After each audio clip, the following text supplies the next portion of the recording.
What's going on, ladies and gentlemen? As usual, my name's and well, update 1.0 just came out, and with it brings a couple new things. So in the last video we already went over the SOS signal. We can also now pull out a picture of Timmy in case we forget about him. This will actually appear if we try to escape the island on a raft when we get near the world border. You'll pull out this picture as well. So that's a fun little way to get you to come back, I guess. But I always found this picture of Timmy to be so creepy. Anyway, moving on. Now we're going to go ahead and take a look at some armor. So some things got retextured, some things didn't. So here's the traditional stealth armor. The old faithful bone armor. We also have the lizard armor with the new skin.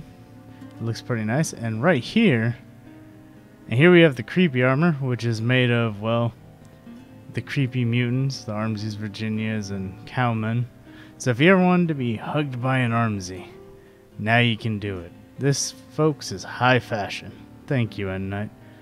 Also, you probably noticed we're missing the deerskin armor, which used to provide us warmth. Well, now if we go into our inventory, we actually have warm armor. So we can put this on. As far as I know, it really doesn't degrade, but it does remove all of your other armor, and it looks a lot better. So I guess this kind of goes up there with the rabbit boots and the snowshoes. They're nice to have, and it's easy to equip. The only non-spoiler weapon we got is this can of hairspray, which acts as essentially a little flamethrower when combined with a lighter. Nope. Apparently I'm out of juice. Well, imagine it does flamethrowery things. Here's a scene of me using the hairspray flamethrower.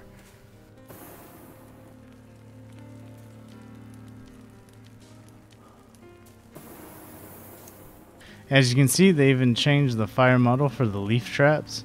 This also changes the fire model for whenever you set yourself on fire.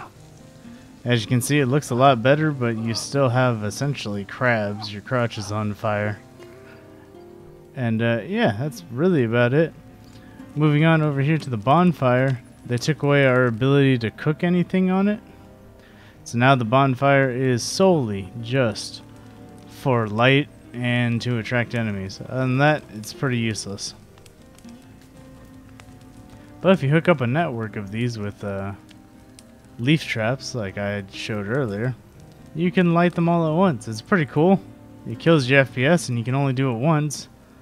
But it's pretty nifty. Alright, let's take a look at our inventory. So, I know I showed this off a little bit earlier, but now we carry whole stacks of armor, which is really nice. So here we have 10 bone armor, 9 stealth armor, 10 creepy armor, 9 lizard armor. We can also now carry stacks of 10 for general skin as well. Other than that, meat actually has a little bit of a degradation. So over time, this will start to turn green, and that's how you know it's spoiled. And here's what the meat looks like when it's been in your inventory after a while. As you can see, the fish gets kind of spotty. Lizard's all gross. Yeah, that's a bunch of bad meat. Other than that, I know we talked about this earlier, but now we have a fully animated crafting list. I do not like the fact that they zoomed in, because this is pretty much the full inventory. And it's so annoying trying to find something specific. Like, if I'm not exactly sure where something is, normally I personally hover over. And now I'm making pretty shitty tunes. Going on with the changes. The flare now no longer auto lights. If you want to light the flare, you actually have to right click it and ignite it. And it'll play a nice animation, not like that. Let's actually get rid of that one. There you go. So that's pretty cool. I like the way lighting the flare looks. However, if you throw it in water, it still extinguishes. But if you walk near the water, you can hear it.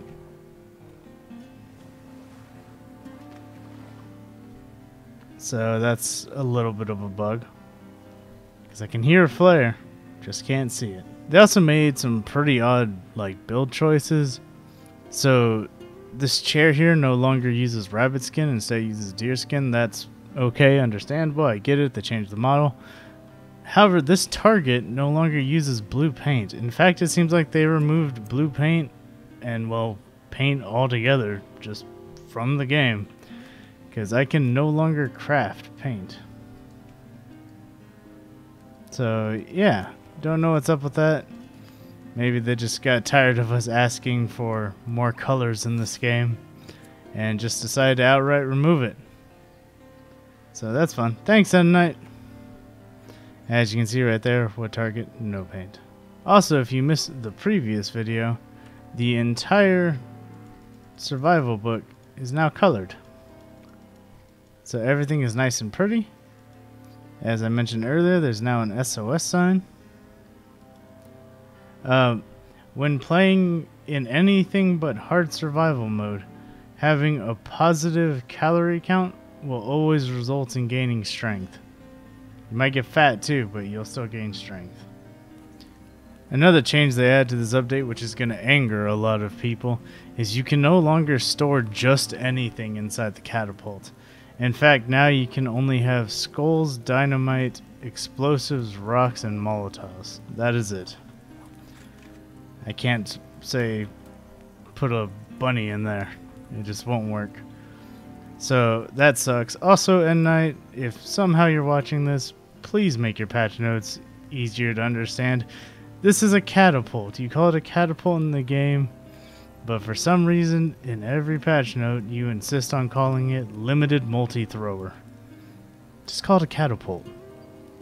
Anyway, moving on. Here we have every weapon on both a weapon rack, a weapon holder, and a wall holder. Just because N-Night said they went ahead and ensured everything looks good, and I gotta say, it does. So the bow looks good, it's not weird and freaking out. The slingshot looks a little odd, but I'll let it pass because it could look a lot worse. It could be like way oversized. That's actually pretty much to scale. I do like the way they did the axes. I'm pretty sure it's been like this though, especially because as you can see the modern axe is staggered higher than the crafted axe. Here we have both the clubs. I'm a little sad that the skull faces away. I kind of wish it was facing us. That would be really nice. Over here we have the machete stabbed into the log. The tennis racket. This upgraded spear. And this is also an upgraded spear with the Molotov attachment to it. So the Molotov doesn't show, but it used to be whenever you had the Molotov it would hang way off to the side. Now it looks good. I tested this with the regular spear as well. They look fine. The flare gun actually loses its ammo portion on the back, so it doesn't like super hang off. I forgot to put something on there. Pretty much all the axes behave as the old axe right here. Whenever you put them down, they just kind of stab in. There's the climbing axe just chilling out. Katana, as always, looking good on the wall. I really like what they did with the bows. The bows actually hang up very nicely now. And even the flintlock. So, I gotta say, this I dig. This is a very welcome improvement. Here you can see a case with a new outfit in it. Let me go ahead and just bump this over to the sunlight. So now if you want to change your clothes, you gotta look for these kind of designer-esque clamshell luggage bags. And whenever you pop them open, you'll be able to change your outfit. Some outfits can only be found in very specific caves or locations, so keep that in mind if you're looking for something specific, although I can't really tell what I'm wearing right now. So another thing I noticed, this cave over here by the sinkhole, they actually made a little entrance thing. It used to just be a hole in the ground, which is nice because I used to actually just fall straight through it, but ever since they had the transition, I mean, I haven't. But we're coming down here to test out something new. So you no longer have to equip the rebreather whenever you hit an underwater portion in caves. If you jump in, it should automatically equip just like that. So that's pretty helpful, especially if you're trying to speed run through a cave. You don't have to spend that extra second to pull it out, but you do still have to unequip it. But overall, that's a pretty nice feature. Another thing they added in caves, it used to be whenever you would look up out of the water, it was pretty much just straight blackness. They've actually added some refractions, that way you can see what's up top. That way you don't have a nice little, underwater cave and then just an abyss above you. You can actually see what's going on up there. So I do enjoy that a lot. Alright guys, so that's going to do it for the things that I'm looking at today. I know there's a whole bunch more stuff. There will be other videos of people going way more in depth than me. I just wanted to look at the things that kind of really matter. But that's pretty much it. Like the video if you liked it.